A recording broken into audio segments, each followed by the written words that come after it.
Alors, bonjour, chers auditeurs, auditrices. Bienvenue à notre heure de cinéma à Radio Centre-Ville. À l'animation, aujourd'hui, Pierre Pajot. Et notre objet aujourd'hui, c'est un documentaire, c'est nomme Pouvoir oublié. Il y a deux réalisateurs, Pierre-Luc Junet et David Simard. Et je suis en compagnie de David. Bonjour. Le jeune David Simard. Moi, je l'appelle jeune parce que, tu sais, là, il est jeune. Bon, alors donc, le titre, pas sûr que je le trouve très bon. Évidemment, j'ai vu le film, il y a une discussion dans le film, même qu'il y a une femme qui dit peut-être que ça devrait être et accent aigu, hein, au lieu de R. En effet. Lorraine Pagé, en l'occurrence. Oui, c'est vrai, c'est Lorraine Pagé plus précisément. Bien sûr, on a l'archipel du syndicaleux. Hein, oui, en effet, ils sont tous là. Gérald Larose, Monique Simard, c'est tout du monde. Ils ont tous été des stars aussi, Lorraine Pagé. Et ils livrent en plus. Hein? Ah oui, non, ils sont là, puis ils parlent bien. Ah non, ben oui, ben écoute, Monique Simard, je suis bien ami, écoute, à la Cinémathèque, et c'est encore très, très articulé, ces gens-là. En effet. Et donc, le titre de... Pouvoir oublier ER. Explique-moi donc pourquoi tu le trouves si bon. Ben, enfin, premièrement, l'idée est venue de Pierre-Luc Junet dans le cadre de la production du film. Moi, j'adore ce titre. Ouais. Pouvoir oublier ER, c'est évidemment inattendu parce que tout le monde veut nous rappeler que l'histoire est oubliée accent aigu. En fait, la question à savoir si la mémoire subsiste ou pas, ça dépend évidemment auprès de qui. De qui? Tantôt, vous êtes rentré dans la place, vous m'avez dit que vous étiez là, vous, en 72, vous avez commencé vos anecdotes. En fait, la vérité, c'est que la mémoire existe. Bien sûr. Mais quelle est la transformation qui s'est produite avec le temps? Comment l'histoire, en fait, de 72 a changé? Ça nous intéresse. Et le R ici, un peu comme à la Nietzsche, est une action sur le monde. C'est le temps qui passe, la mémoire change parce que on a besoin d'illusions, on a besoin de mythes, on a besoin d'histoires pour vivre, on a besoin de se raconter des histoires. Et puis, pour 72, ça ne fait pas exception. Alors, 72 a été vécu, grosso modo, comme une défaite par la plupart des gens qui y ont assisté pour différentes raisons.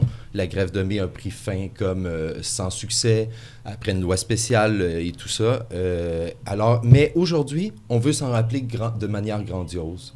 On veut comme se rappeler l'acte. Le Québec se serait levé et tout ça. Donc, le but du ER, c'est de montrer comment, avec le temps, pour différentes raisons, les histoires se transforment, deviennent des grandes histoires, mais des fois cachent derrière des histoires beaucoup moins roses. Oui, ben c'est toujours le cas. Tu sais, j'ai vécu quelques grèves dans ma vie. Tu sais, ça débute toujours dans l'enthousiasme, puis ça se termine souvent dans la déception, tu sais. C'est vrai. Mais c'est logique, c'est normal. Écoute, moi, j'ai vécu, mais en n'étant pas terriblement surpris parce que, premièrement, juste au niveau financier, je vais être bien concret. Tu sais, t'embarques en grève, tout est beau, mais là, tu apprends tout à coup que ton salaire rentre pas le 15 jours d'après, puis 15 jours, évidemment, il y a des fonds syndicaux parfois. Mais je sais que moi, dans mon collège où j'étais, on avait une partie de profs du secteur général, mais on avait une section technique très importante. Les profs du technique, eux autres, là, ils perdaient leur temps à faire de la grève et ils nous le faisaient savoir en temps. Mais revenons à 1972, pas mon point de vue à moi, mais celui de ton film. Donc, vous démarrez à quelque chose, je disais tantôt rapidement, que je connaissais peu, vaguement. Donc, en 72, il y a une grève aussi à Sept-Îles, hein, le Grand Nord, là, et Shefferville et Iron Ore. Et aussi, il va y avoir un décès. C'est quand même un élément important de votre film, parce que c'est dans le film, et c'est repris, et ça conclut pratiquement avec ça. Oui, en effet. On a donc, osé, ça structure le film.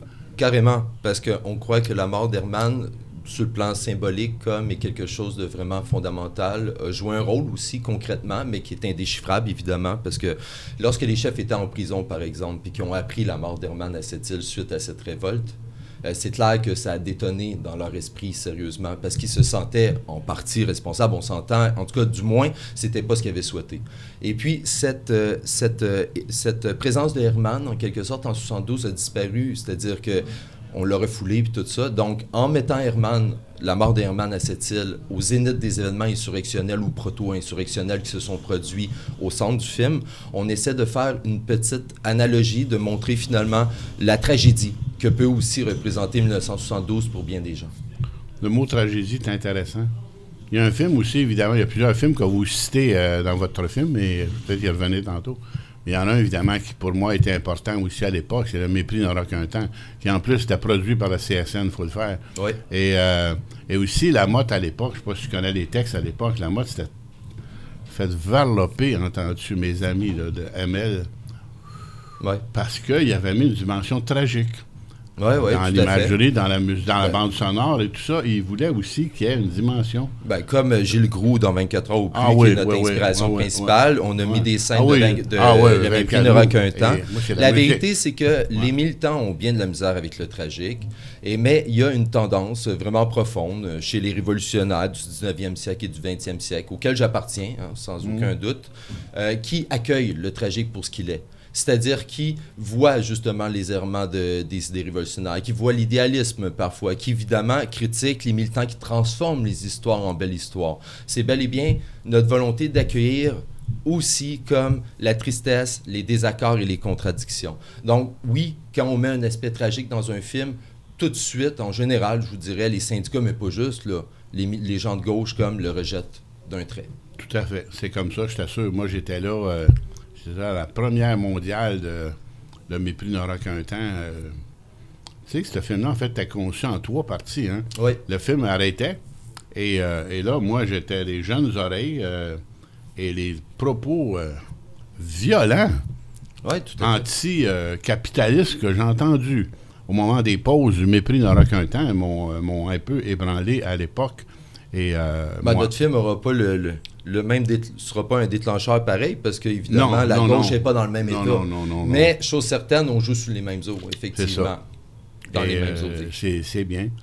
Et aussi... Donc, mais, vous me permettez juste... j'ai pas assez rebondi. Vous m'avez quand même dit que la révolte de cette île était un point crucial de l'histoire, que vous la connaissiez peu. Alors, je voudrais quand même dire quelques mots très rapidement parce que j'ai comme divagué, je dirais. Donc, la révolte de cette île, ce qui est important de comprendre, c'est vraiment qu'à cette île, le plus gros chantier de construction y était. Tous les gars de la FTQ Construction y étaient aussi. Ouais. Ça bougeait, des milliers de personnes. Le chantier 2003, c'était l'IOC qui construisait une nouvelle usine à boulettes qui finalement a été un raté, mais c'est pas important. Donc, des milliers d'hommes et de femmes, mais surtout des hommes, sur ces chantiers. Et là, du jour au lendemain, lorsque les chefs sont arrêtés à Montréal, la question est sur toutes les lèvres parmi les syndicalistes professionnels, qu'est-ce qu'on fait? Et puis, c'est là où on ne peut pas connaître tous les tréfonds de cette histoire, mais on en parle dans notre film. C'est évidemment que Laberge et Dédé Desjardins ont eu une petite discussion. Et Dédé Desjardins a donné le feu vert à cette grève. Ça, tu le dis dans le film. Ah oui, tout à fait. Oh non, ça, c'est là. Mais la raison pourquoi j'insiste là-dessus, c'est parce que souvent, on veut justement, dans l'histoire, la transformer en grève spontanée. Comme si les travailleurs s'étaient levés un matin et avaient dit « on y va ». Mais la vérité, c'est qu'il y avait des têtes fortes, il y avait même des leaders syndicaux qui ont pris les choses en charge, puis après sont allés se cacher, comme d'habitude, dans le sens qu'eux, ils portaient la responsabilité légale de l'acte. Alors, les travailleurs ont fait ce qu'il y avait à faire, entre parenthèses, mais ce n'est pas une révolte spontanée au sens pur du terme. D'ailleurs, regardant ton film, une question que je me suis posée, c'est... mais finalement, vous et votre collègue, êtes-vous pro-syndicat ou critique du syndicat? Parce qu'il y a dans votre film une certaine ambivalence, là. C'est-à-dire, les syndicats occupent une place importante, puis encore une fois, les porte-paroles que vous mettez devant la caméra, là, de Gérald Larose à Maurice Simard, évidemment, c'est la grande race CSN, mais à d'autres moments donnés, oui, vous soulevez des contradictions. Non, mais tout à fait. Des ambiguïtés, au minimum des ambiguïtés. Ouais. Écoutez, franchement, si on essaie de rester dans le film pour donner un peu de goût aux gens d'aller le voir aussi, je prendrais Jean-Marc Piotte. Jean-Marc Piotte comme exemple ici, parce que notre affinité avec Jean-Marc Piotte, elle saute aux yeux. Le syndicaliste de combat, lorsqu'on était étudiants, étudiantes, lorsqu'on a fait des grèves, finalement, a été la clé de voûte. Là. Tout le monde en parlait, c'était l'idée en vogue. Alors, le syndicalisme de combat, c'est l'idée justement que la base doit prendre comme le contrôle de leur syndicat puis aller plus loin. OK? Donc, au début du film, Jean-Marc Piot, qui lui-même était allé à cette île voir comme ce qui s'était passé, comme va raconter, va lire, dis-je, la conclusion de son texte. Et lui aussi, il est amer d'une certaine manière, parce que quand il retourne à cette île 3 ans plus tard, ce qu'il observe, c'est que les travailleurs et travailleuses, les militants et militantes, n'ont plus la même fierté. Ils ont de la misère à en parler. Parce qu'il y a eu tragédie, d'une part, mais aussi parce que la politique change vite, parce que leur vie change vite, parce qu'il y a des cicatrices et tout ça.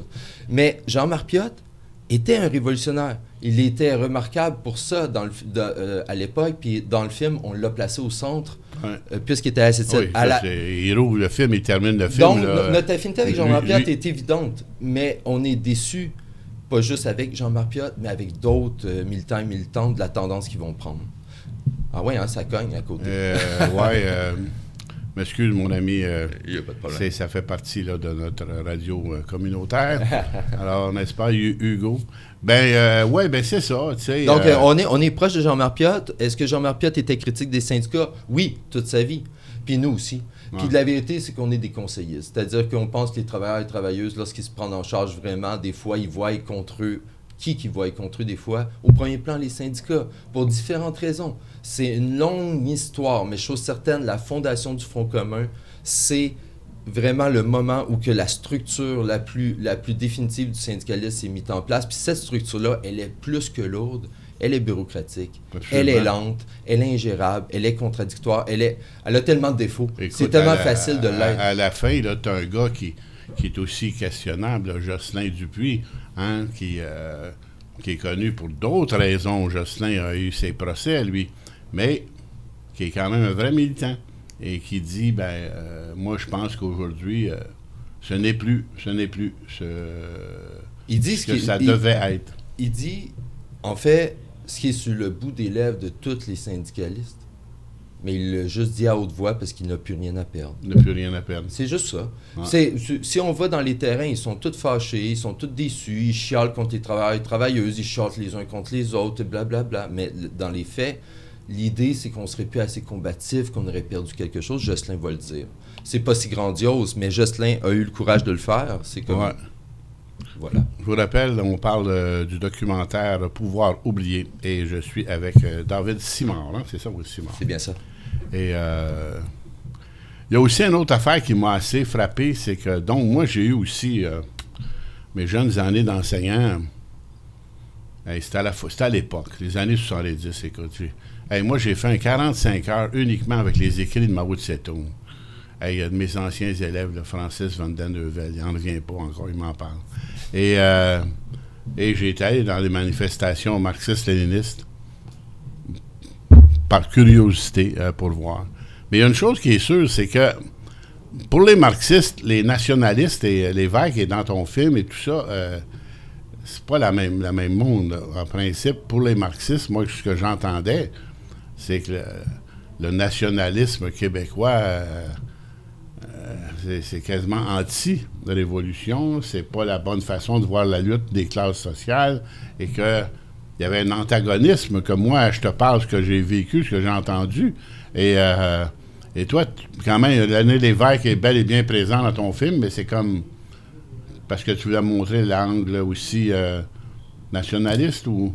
Non, en fait, c'est parce que la thèse principale, c'est que les technocrates qui ont fait, entre autres, qui ont participé et promu la grève d'asbestos, qui en ont fait un mythe par la suite, qui ont dit que ça a créé la Révolution tranquille, étaient tous et toutes d'accord là, à toute échelle possible. Et René Lévesque en fait partie. Puis pour eux, finalement, ce qui est le détonateur, c'est la classe ouvrière qui se met en mouvement, qui se met en marche, qui fait des grèves. Oui. Pour eux, ce serait la naissance d'une forme de démocratie social-démocrate. Oui. Et Lévesque, il est parfaitement placé dans ce cadre-là. C'est-à-dire que dans les années 60, il est pro-syndicat plus possible. Oui. Alors là, on essaie de montrer dans notre film la conversion. C'est-à-dire du moment qu'on crée un État justicier qui serait entre le capital et le travail, comme René Lévesque se proposait le faire dans l'extrait dont vous parlez.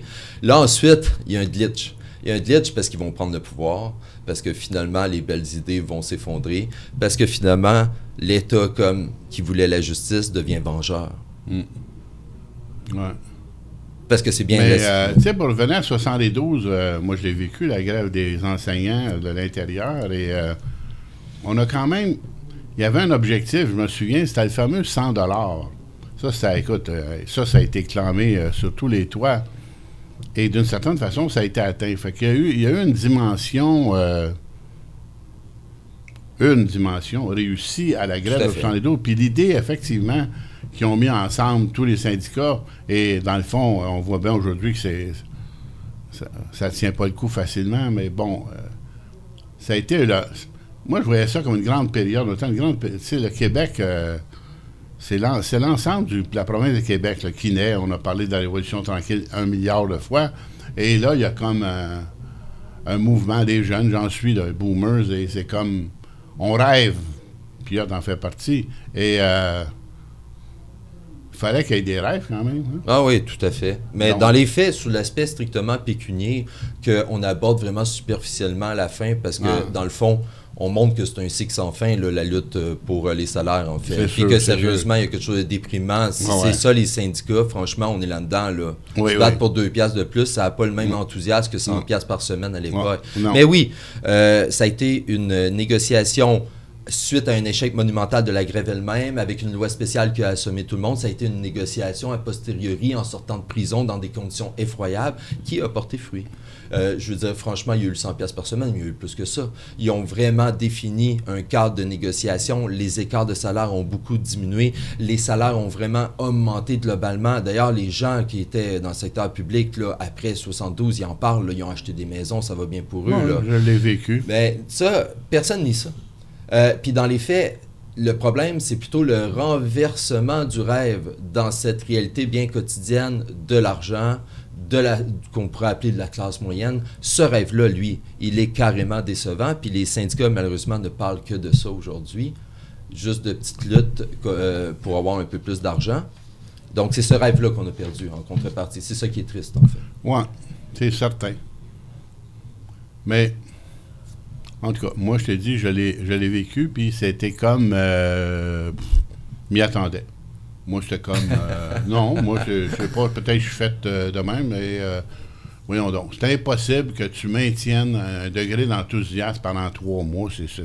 Ça se peut pas. Ça se peut pas. Peut-être tu fais un film sur le plan artistique, mais sur le plan d'une lutte, là, parce qu'il y a toutes sortes de contingences, des réunions. Puis il faut pas oublier, tu as des heures de piquetage précises, il faut que tu te présentes, puis hey, ça vient avec des exigences, là. Tout à fait. Une lutte politique.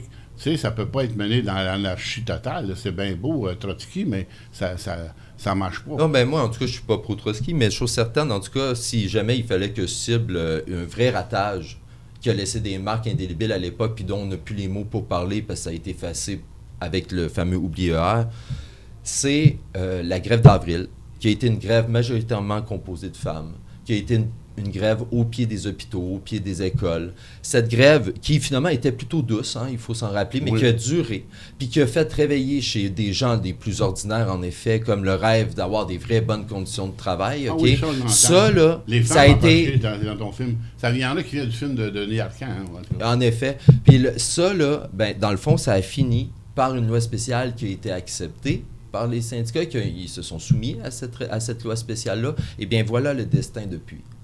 Les syndicats se soumettent aux lois spéciales.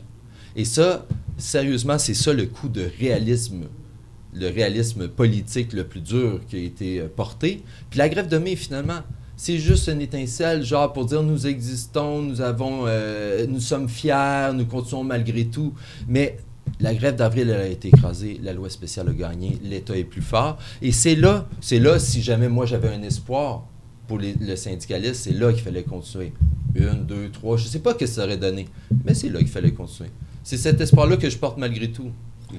Mais oui, parce que là, il a été voté, cette grève-là. Là, il était solidaire pour vrai, cette grève-là. Là, il fallait le courage d'aller au bout. Puis d'ailleurs, le vote était positif pour continuer la grève. C'est les chefs qui ont décidé d'y mettre fin. Ça, c'est terrible. Oui. Même d'un point de vue interne, dans le syndicalisme.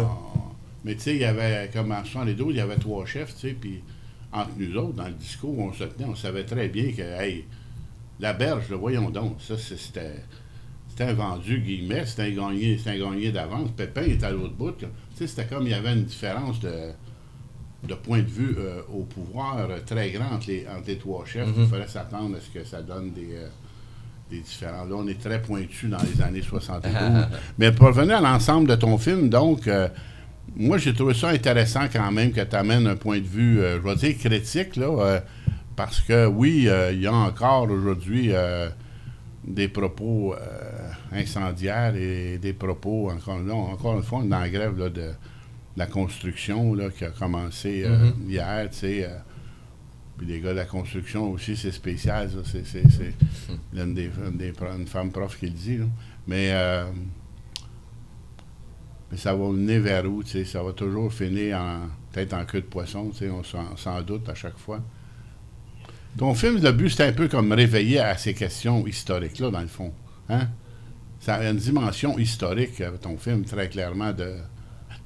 Oui, c'est clair qu'on a fouillé l'histoire en masse. On a archives, beaucoup d'archives. Oui, tout à fait. On essaie de créer une trame narrative vraiment qui montre comme la transformation du rêve comme en réalisme, justement. Ouais. Puis c'est un défi incommensurable, mais pour les gens qui ont vécu de ma génération, en tout cas, quand ils vont voir la fin, ils vont saisir comment les choses se sont effritées. Je vois tout l'aspect historique du film, il est lourd, mais on a essayé de jazzer ça différemment, parce qu'on en a vu des films, vous en avez vu tellement vous-même. Oui, bien sûr. Tu as parlé de 24 heures ou plus à l'époque, qui avait été... majeur, bien sûr, dans l'histoire du cinéma politique au Québec. Hein. Mais il n'y a pas eu de haut plus. C'est ça que le film essaie de présenter. Puis c'est pour ça qu'il termine avec Jean-Marc Piot, qui, dans son aspect tragique, est magnifique, en fait. Oui, surtout qu'on sait que Jean-Marc n'est plus avec nous, alors qu'il a été longtemps une figure de proue, hein, Jean-Marc Piot. Moi, je n'étais pas étudiant à l'UQAM, mais quand je parlais à des gens qui étaient là, ils m'en parlaient.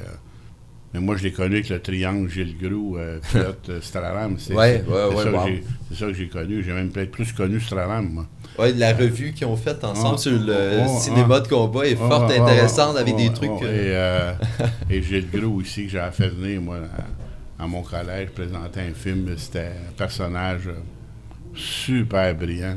Gilles Groux, c'est malheureux ce qui est arrivé, parce que c'était un gars... supérieur, je m'excuse, supérieur Gilles Groux, c'est un poète. J'ai un recueil de poèmes de Gilles Groux à la maison. Bon, écoute, on s'éloigne un peu, on retermine. Alors, donc, on rappelle, le film, c'est à la Cinémathèque québécoise, hein, je sais. Oui, il est presque complet. Il reste juste des places le 3 au soir, le 3 juin, à la Cinémathèque. Sinon, il y a une projection à Québec le 8 juin. Québec, il reste de la place. Au Clap, à Québec, où? Non, Beaumont. Ah oui, le Beaumont, le cinéma. Pardon. Et puis sinon, on fait une projection plus militante, gratuite aussi à la Casa Obscura le 13, je pense. Ah, Casa Obscura? Oui, c'est cool, la Casa. Oui, c'est bien. C'est vraiment trippant. Hey, c'est ça aussi. Ça, c'est notre jeunesse, non? Hey, la Casa, tu parles là aussi, tu me fais faire des flashbacks, mon jeune. Donc, on rappelle, tu es accompagné du réalisateur David Simard, qui est co-réalisateur aussi avec Jean-Pierre Junet. Pierre-Luc, oui, excuse-moi, je viens de vérifier le nom. Pierre-Luc Junet pour le documentaire qui se nomme Pouvoir oublier. Et donc, si moindrement vous êtes intéressé à brasser des idées politiques du Québec, je vous recommande de voir le film. Vous allez voir beaucoup d'archives fort significatives. Alors, merci, David. Merci beaucoup.